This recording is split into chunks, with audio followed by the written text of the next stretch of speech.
Hello everyone, and welcome to War in Middle-earth, a series where I take you through all of the major wars and conflicts throughout the history of Middle-earth, from the First Age to the Fourth Age. In this episode, we look at the Kin Strife, Gondor's devastating civil war that would put family against family, Dunedain against Dunedain. This was the first of the great evils to strike Gondor in the Third Age, and it would mark the beginning of Gondor's decline. In the previous episode on Gondor, we looked at how Gondor had reached the height of its power during the reigns of the four Ship Kings, Taranon Falastur, Eärnil, Ciriandil, and Jarmendakil.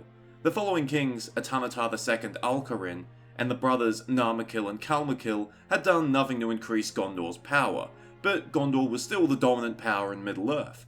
In an unprecedented move, Narmakil had named Kalmakil's son, Minalcar, as regent of Gondor in 1240 of the Third Age. As regent of Gondor, Minalcar was ruler in all but name, overseeing everything from administration to defense, while his uncle and father lived lives of luxury within Gondor. Early into Minalcar's regency, new problems began to arise, most notably along Gondor's eastern borders near the Sea of Rhûn. These problems involved the Northmen. These Northmen lived in Rhovanion, both east and west of the Forest of Mirkwood. They had prospered in the First Age, but had suffered during the Second Age during Sauron's dominion over Middle-earth's interior. In the Third Age, with Gondor holding back the hostile hordes of Easterlings, the Northmen had once again grown numerous and prosperous. Now, the Northmen and the Gondorians were distantly related. The Northmen were descended from the ancestors of the House of Hador, the Edain that most Númenóreans and Gondorians were descended from. Unlike the group that would later become the Hadorians, the Northmen never crossed the Misty Mountains, remaining in the Eastern lands. Recognizing this kinship, the Gondorians had shown special favour to the Northmen, essentially guaranteeing their independence and ceding them some lands east of the Anduin to act as a buffer against the Easterlings. In return, the Northmen often allied with Gondor against its various foes. This was especially useful for Gondor as, like their Númenórean ancestors, they fielded little cavalry, whereas the Northmen were both expert horsemen and had plenty of horses. However, during Minalcar's regency, it was learned that the Northmen weren't always true to Gondor. The Northmen were ruled by many different princes, each with their own designs, rather than a single ruler. As a result, some Northmen actually allied with the Easterlings, either to further their feuds against rival princes, or simply out of lust for conquest and spoil. This wasn't lost on Minalcar, who identified the Easterlings as the source of the problem. In 1248 of the Third Age, he led Gondor's armies eastwards, and decisively defeated a large army of Easterlings somewhere west of the Sea of Rhûn. But determined to rid himself of the Easterling problem permanently, Minalcar went east beyond the Sea of Rhûn, burning the camps and settlements of the Easterlings as he went. That might be a war crime, I'm not sure if Middle-earth has a Geneva Convention. Either way, Minalcar's victory was complete, and he renamed himself Roman-Dacil II in honour of his own victory. He fortified the river Anduin from the Limelight to Emyn Muil, and he built the iconic Pillars of the Argonath, meant to signify that no enemies of Gondor could enter their lands unbidden. With the Northmen free of the Easterling influence, Roman-Dacil began the next step of his plan. He showed especially great favour to a Northman prince named Vidu-Garvia, who called himself King of Rhovanion, controlling the lands between Mirkwood and the River Celduin. Vidu-Garvia was the most powerful of the Northman princes, and he had aided Gondor in its wars against the Easterlings. As a reward, Roman-Dacil took many Northman warriors into his armies, even giving some of them higher ranks. However, his most notable action was sending his son Valacar as an ambassador to the Northmen. To the Northmen, having a man who would be a future king of Gondor living among them would have been a great honour. But Valacar took it upon himself to take it one step further. He let his penis do his thinking, and he ended up falling in love with Vidu-Mavi, the daughter of Vidu-Garvia, and she gave birth to a son named Vinifaria, in the language of the Northmen. And you can't give Valacar the benefit of being youthful and stupid, because he was almost 60 at this point. Roman-Dacil recalled Valacar in 1260 of the Third Age, and he brought with him his young son and his wife, as well as a household of Northmen retainers. Vinifaria, now in Gondor, was called Eldacar, probably the most minimal appeasement there could have been towards Gondor's traditionalists. Now on the surface, this seems like a nice love story, but there was problems with this. Mainly, Gondor had a bit of a racial superiority problem going on. There was some truth to this. Whilst the Northmen were good-natured and valorous, they were still inferior to the Dunedain in pretty much every way, the most important of these being lifespan. The Northmen very rarely passed 100 years of age, whereas many of the Dunedain still lived well over 200 years. With Narmakil aging and unlikely to have a son, it was almost certain that the kingship would pass down through Kalmakil's line, eventually reaching Eldacar. It was unfathomable that a Gondorian of the royal line would marry someone of non-Númenórean blood, and there was legitimate concerns that Eldacar would be a lesser king in strength, wisdom, and lifespan. But not all of these problems were legitimate as well. Many of Gondor's nobility shared an unjustified distaste of the Northmen, many of whom had been invited into Gondor's lands and armies simply because they were of a lesser race. This is odd considering many lesser men already lived in Gondor, but don't let facts get in the way of a good scapegoat. Regardless of reasons or justification, this was the first sign of tension within Gondorian society. Narmakil, officially still king, would die in 1294, and his brother Kalmakil would reign until his death in 1304. Finally, Roman-Darkil was officially the king of Gondor. His reign continued peacefully, although he was no doubt aware of the problems that were brewing. He finally died in 1366, going down as one of Gondor's greatest kings. Valacar was now king, although it should be said that he did not have a queen.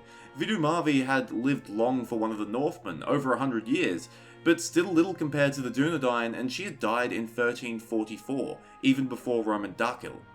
As Valacar grew older, the tension in Gondor grew greater and greater, especially in Gondor's southern provinces, Belfalas, Lebanon, and the lands of Horondor, and Umbar to the south.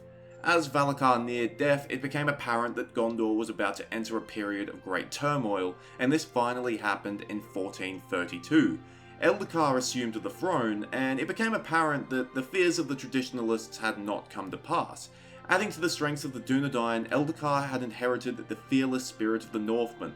He was handsome, and most importantly, he showed no sign of aging any quicker than his ancestors, being 177 when he took the throne. But this wasn't enough to appease the now rebellious lords of Gondor. It had clearly become less about reason and more about power. Rebellion erupted, and Eldacar spent 5 years warring against his own realm. Chief of his enemies was a man named Castamir. He was the grandson of Kalimatar, younger brother of Roman-Darkil, and had been captain of the ships during Valacar's reign. He was immensely popular in the cities of Peligir and Umbar, and therefore had the greatest support of any of the rebels. By 1437, Eldacar was besieged in Osgiliath, the rebellion having become open war, and although he held out for a while, his position eventually became hopeless. He fled the city to the north, to his kinsmen in Rhovanion. However, Castamir was not simply satisfied with driving Eldacar away. He sacked Osgiliath and burnt the city, resulting in the loss of the Osgiliath Palantir in the river. Furthermore, he demonstrated his cruelty by executing Ornandil, the eldest son of Eldacar, who had been captured when the city fell. Upon arriving in Rhovanion, Eldacar's position would have been hopeless, if not for the shortcomings of Castamir himself. Now declared king of Gondor, Castamir took little time to begin making enemies. His racial views had already made enemies of the Northmen, many of whom already flocked to Eldacar's banner in the north, but he also made plenty of enemies at home. The people of Anorion and Aphelion remembered his brutal sacking of Osgiliath, resulting in many loyalists to go north to Eldacar. It also became apparent that Castamir cared little for Gondor's inland territories, instead devoting his attention to Peligir, Umbar, and Gondor's fleet. He also soon intended on removing the king's seat to Peligir and making it the capital of Gondor. Finally, in 1447, 10 years after being overthrown, Eldacar believed he had the support to retake his throne. His army of Northmen and Loyalists marched south, and as they approached, the provinces of Calanadon, Anorion, and Aphelion rose in rebellion against Castamir, many of them joining Eldacar's army. Instead of defending his borders, Castamir gave way, retreating to Lebanon, allowing Eldacar to raise even more support. But at his own beloved heartland, Castamir withdrew no further. At the crossings of Arui, halfway between Minas Anor and Peligir, Castamir gave battle. This was the greatest battle of the Kinstrife, and there was heavy bloodshed on both sides. However, the pivotal moment of the battle came when Eldacar slew Castamir in single combat, throwing down the usurper king and proving that he was the true heir of Anarion. But the battle did not end the war. Castamir's supporters, now led by Castamir's sons, did not throw down their arms and beg for mercy. Instead, they retreated to Peligir, and although Eldacar's forces laid siege, they did not control the seas, and therefore they could not take the city. Using the fleet that had been loyal to Castamir, Castamir's sons gathered their supporters, and finally they set sail for the south, landing in Umbar and declaring it independent of Gondor. With few ships of his own, Eldacar could not pursue them, and as a result, the sons of Castamir got away with their daring heist.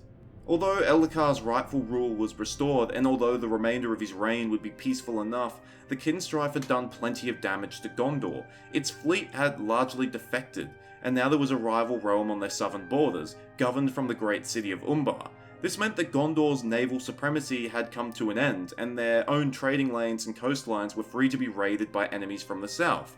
Along with that, Gondor's influence over Harad had largely been exerted from Umbar, and with its loss, the Haradrim once again began to rise in defiance of Gondor, a burden that future kings would have to bear. And although Eldakar's victory had brought Gondor even closer to the Northmen, it did so at the cost of Dunedain lives and Númenórean blood, with the conflict ultimately coming down to race between Eldakar's loyalists and Castamir's traditionalists. Many of those of purer Dunedain blood had thrown in with either side, and as a result, it was many of them who had died on the battlefields. Many of those who descended from Anarion were now either dead or residing in Umbar, their lines effectively extinguished. This would have ramifications in the future as the numbers of pure Dunedain dwindled ever more. Eldakar would die in 1490, aged 235, living only 3 years less than his father, his 48-year reign having been cut in half. Castamir's memory would be stained, and although he was officially counted as a king of Gondor, he would forever be known as the usurper. However, his descendants would not forget, nor would they forgive. They would be back, and would be a perpetual thorn in Gondor's side for many years to come. But that's a story for the next episode. Thank you for watching, I hope you enjoyed it, or at least found it interesting. The Kinstrife is probably my favourite part of Gondor's history, so it was an absolute joy to write the script and make this video. This video was originally supposed to include Gondor's war with Umbar and Harad that followed, but halfway through the script I realised that it would make the video far too long, so that will come next time. Thanks again, and remember, if you're going to be a usurper, at least be a good one.